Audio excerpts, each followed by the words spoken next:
Hello everyone, welcome to the Changemaker Academy. Now creating change is about power, who has it, and what you can leverage to create the change you want to see. And to do that, it requires strategy. So this week, we're going to talk about what strategies you can use to change the world.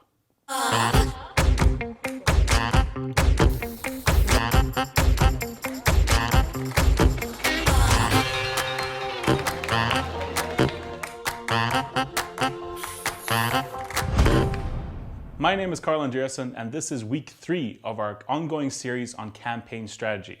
Now, I must admit, when I got started as an activist, I didn't think strategy was that important. I was more interested in tactics and in actions and protests, creative ways I could tell my story, and I sort of left the strategy on the side. However, I soon learned the hard way that strategy is really important. It makes your tactics more effective, knowing who to push, to understand the power relations, and see how you can shift the situation in your favor. Now, it's a bit tricky, but we're lucky to be joined again by Alexandra from Greenpeace Greece, who's going to tell us about how to build up campaign objectives and goals, how to do a power analysis and look at the different actors in play, and from there, build up your own strategy. Hello again and welcome to week 3. My name is Alexandra, I work at the Greek office of Greenpeace, and this week I'd like to introduce to you a little bit more to go a little bit more in depth in a few things that we touched the last week, which is how to do your power mapping, how to set your objective, and how to choose the ideal strategy for you. First, I want to go back a little bit as a reminder to what we were saying last week. So first of all, you have your vision, which is the long-term thing that you're aiming for. Let's say stop climate change. But you have to zoom in a little bit, like we were saying. You have to go into specific goals, like, for example, support renewable energy or end oil exploration. And then you still need to go a little bit further down and zoom in a little bit more into more concrete and specific objectives. We were saying that objectives themselves, they have to be SMART, which is specific, measurable, achievable, realistic, and time-bound. What all this means essentially is that you have to be as clear as possible about what you want to achieve, when, and whether this is something doable for you or not. So this is how we're going to start developing a little bit more and discussing how we set those objectives. So let's take an example. Let's say that what you want to do is to stop oil drilling and oil exploration in your area. How do you go about that? Who can stop it? Who can help you? Who's going to go against you? This is the point where we go a little bit more into details about the power mapping. So power mapping, there are a few tools available for you. I'm going to introduce you to one, but they're mostly similar. You can also look up at different versions of that. The version that I'm more familiar with is resembling a cross. So one axis is the power. It represents who has the power or the influence to change an issue. And the other axis represents who is against or with you in that discussion. So let's say that the top of the axis is who is most powerful in the situation where you want to stop oil drilling in your area. So let's say that would be the Minister of Energy. Yes, that would be a very powerful person. Maybe they could just sign something and end the problem immediately. But are they agreeing with you or not? As life goes, unfortunately, they do not necessarily agree with you. They may disagree with you, or they may not have a very clear, solid position about that. So, I mean, think about it this way. If you had the most powerful person that could influence what you're trying to do, and they were in full agreement with you, you wouldn't need to run a campaign, you would just make a phone call. That's not how it goes. So let's say you have a very powerful person and they're kind of negative towards stopping oil exploration in your area. Who else is there though? Who else can influence the discussion? Who else can influence this issue, and who has the power to change things? Start looking here for allies. Start looking for people who may agree with your vision. And the way that you can do that is to look at how the issue is framed, how it's currently being discussed. Is the society or your community positive towards oil drilling? Have they been convinced by this faulty narrative that, all drilling is going to make everyone filthy rich? Maybe they have. Maybe they don't have a position. Maybe they don't even know that this is happening in the area. Or maybe they know they're against it, but they don't know how they can help. So start looking at the people and the organizations and the groups and the different professions even that may be affected if this goes ahead. So essentially your power map is how you document, how you put on paper the people who have the power to change things, and the people who may agree or disagree, who may be inclined to help, who may not be inclined to help, even may completely disagree and fight against what you're trying to do. So once you start putting these initial groups or influential people on the power map, you already have a very good idea. It's a good thing to stop and test your assumptions, but I think you already have a fairly good idea of the situation. And now comes for me the fun part, which is that you start to look for the unusual angles, the unusual allies, or the unusual enemies in your campaign. Here's a nice example from my country. There is a small group of women called Βρυσούλες, and they are one of the groups who are opposing oil exploration in an area called Ήπειρος. So one thing they do is they try to link the damage of that oil exploration with the economic activity in the area. One of the most important economic activities in the area is the production of feta cheese. I don't know if you know it, maybe you hate it, maybe you've tasted it, but in my country it's like a staple food thing. It's exported abroad, it's a big deal. So obviously, an oil spill and the production of food don't really go well together. And this group of women is actually making a case that these two things cannot possibly work together in the same area. So rather than talking about, abstract terms of climate change or 1.5 degrees or the Paris Agreement or all these important things, they're linking it to something that resonates with the community in that area. This means that every farmer, every food company, everybody involved in the production of food in the area should be a potential ally, because of course, why would they want to risk their livelihood for somebody, creating an oil spill or putting their life in danger? The same could go for the tourist industry in the area as well, which is a very significant economic activity there. So try to also look not just for the ones that may be benefiting from the oil exploration or the ones who are going against it, just limited on the frame of say climate change or pollution.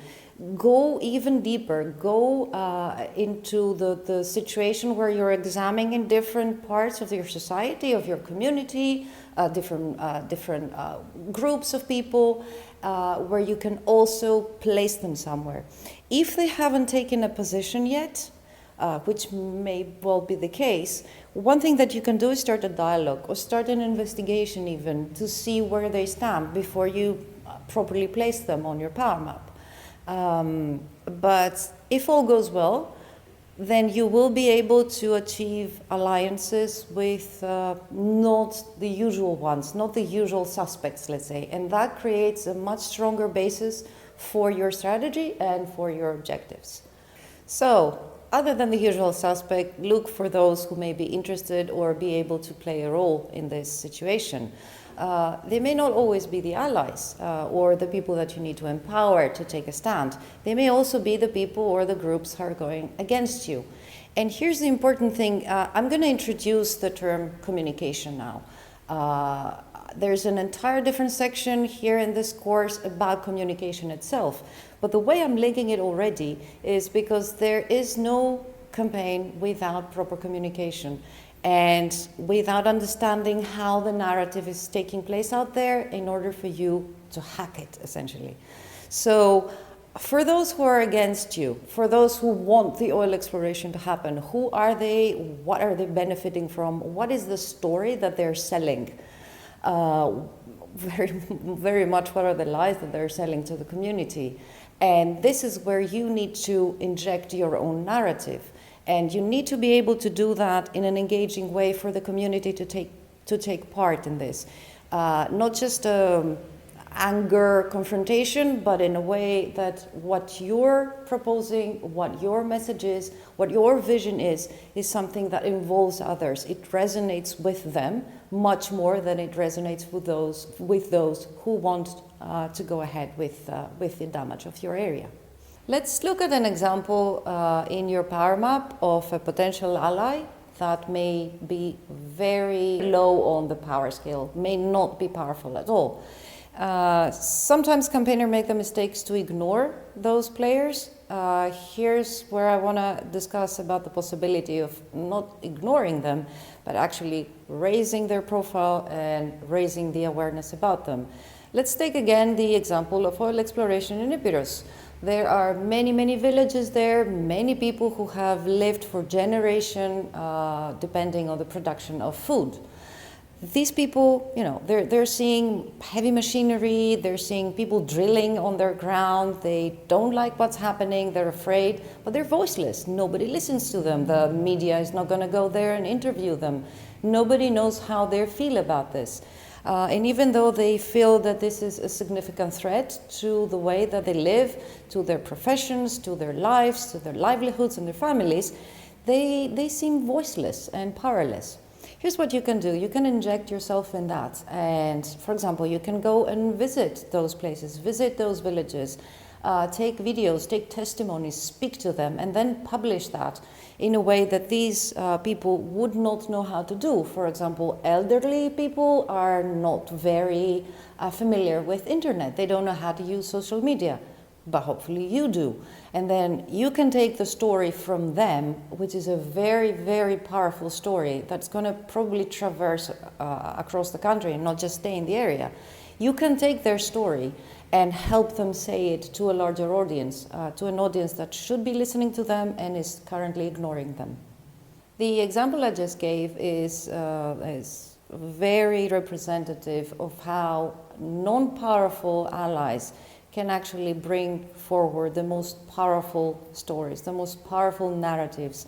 And it's not just to increase their ability to influence the conversation, but it's also, like we were saying before, to change the narrative of the people that you're opposing. The fact that villagers and elderly people are going to lose their livelihoods and lose essentially their identity is not something that the oil companies are discussing. They're very conveniently leaving that aspect out of the conversation. Here's where you want to put it back in. Here's where you want to shift the narrative, not just for the sake of the power mapping, not just for the sake of creating additional alliances, but also for the sake of shaping the story out there about what's happening in your area. So you've done your power mapping, you've looked everywhere you could possibly look for allies, for what's the story out there, how you can influence that story. But still, how do you choose the right strategy? As we were saying, a strategy is essentially the path that's taking you from point A, which is where things stand now, to point B, which is where you want to be when you have won. But how do you choose that road? I want to give you a few examples of different strategies. Many organizations you will see a lot of crossover between them, but for now, as a first attempt, let's look at them separately, and then you can also think yourself if you identify crossovers that are important to you. The first example is more what we would call a political or lobbying strategy. This would be focused on the politician who has the power.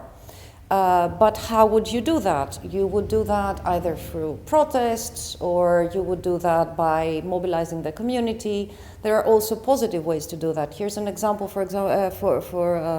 here's an example that we're doing in Greece. We have, after a long time of campaigning, we have now a very positive legislation on renewables. And this legislation can be put in practice by municipalities. for the benefits of the people who live there. So what we have is a platform where we're inviting people who live in all around the country to push their mayors to take advantage of that legislation. We also have a ranking where you can see, the place where you live, how does your mayor stand? Have they made any progress? Have they not even responded to the questionnaires? So what's the situation? And then you can yourself decide whether you want to pressure your mayor directly. This brings a national or even a global problem to a very, very focused local situation. You're targeting a politician and you're asking them to do something extremely specific by participating in this platform. Another example is what we would call a legal strategy. Yes, that would involve lawyers, and maybe this is not how you want to go about it, but I do want to mention a couple of examples here of very successful litigation strategies. One example is, I don't know if you've seen the film Erin Brockovich with Julia Roberts. Seriously, jokes aside, this is based on an actual story, on an actual person, on an actual very, very important litigation process in the United States. So go look it up, because this is going to give you ideas of how to do a legal procedure, what it takes to do a legal procedure for the benefit of a community. Another example I want to bring up is an organization called American Civil Liberties Union, or ACLU, also based in the United States of America. And for decades, they've done a lot of legal battles and a lot of legal campaigns to support civil rights in their country. To the point where many of the positive outcomes of their work have expanded beyond the borders of the United States and across the world. So go look them up, because they have incredibly good examples on environmental cases, civil liberty cases, and you can find a lot of inspiration there. The third example is what we would call corporate or consumer strategy. What that would be, for example. Let's say that you're trying to fight, the use of pesticides in fruits and vegetables, and where do we find them in the market or in big supermarket chains? What are they interested in? They're interested in how the consumer views them. They're interested in keeping a loyal consumer base rather than having us consumers shifting to somebody else. So here's the point where you can inject your campaign and start asking for them to have proper and good policies on the issues that you're interested in, and mobilize the consumers to push also for that reasonable measure for healthy food, or the removal of useless plastic bags. So these are three main areas of strategies where you can investigate. And here's the interesting part: try to put your power mapping as a layer over those options, because both those things are going to drive you into selecting what works for you. And I have to insist on what works for you, because there is no perfect way to do things. It really depends on your skill set or your knowledge, the time that you have available, the kind of resources that you have around you, and at the end of the day, what syncs to you. If it's the legal strategy, then look for that kind of approach. Look how you can build a legal case. There are unfortunately so many legalities happening around us that, I'm sorry to say, you wouldn't have a hard time finding a legal case to build on. So if that's the thing that speaks to you, if this is where you have the expertise, then this is perhaps the right point for you to drive the conversation forward, to drive your strategy design. I was speaking about the ACLU before. Obviously, their niche, their expertise is legal. For Greenpeace, we feel very comfortable with nonviolent direct action. This is the thing that we feel represents us most in the way that we do things. So rather than trying to come up with a perfect strategy or the perfect pathway, try to bring information out of your power mapping, but also to match what you're good at, where you're strong at, and what really speaks to you as a method. The last thing I want to bring up is tactics. We use the term tactics when we want to describe the activities along the path of the strategy. And here I want to discuss about a trap that every self-respecting campaigner has fallen into at least 10 times. So let's say you're traveling from point A to point B and somebody mentions a really, really great place for you to visit, which is way over there. That represents the great ideas that you're going to have about activities or protests or things that you can do. They may be great, but they may be also way over there, very far away from where you're actually going. Should you go? Maybe. You have to think about it. Maybe you've actually found a shortcut. Maybe you found a great way to reach your destination much faster than originally planned. But you have to spend a little bit of time to think whether all those great ideas that you're going to have all the time, and the more engaged you are, the more ideas are going to be generated, you have to think whether they fit the path that you have selected. Why do you need to do that? Because inevitably, if you go all around and you visit all those great places here and there, and you make all those stops along your path, you're going to run out of fuel. And in the case of a campaign, fuel is, sure, it's money and other resources, but primarily it's your own energy. And you don't want to run out of that before you reach your destination. And with that pearl of wisdom, which I'm sure you're going to ignore, I'm going to leave you to your exercises, try out your power mapping, and try out to figure out what would be the best strategy for you. Wishing you very, very happy and successful campaigning.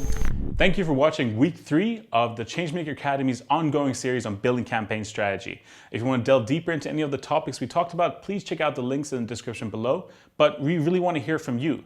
So share with us in the comments, what are strong strategies in creating change that either you are using or you've seen other campaigns, and we'll make sure to get back to you with feedback or new ideas or suggestions. I'll see you next week.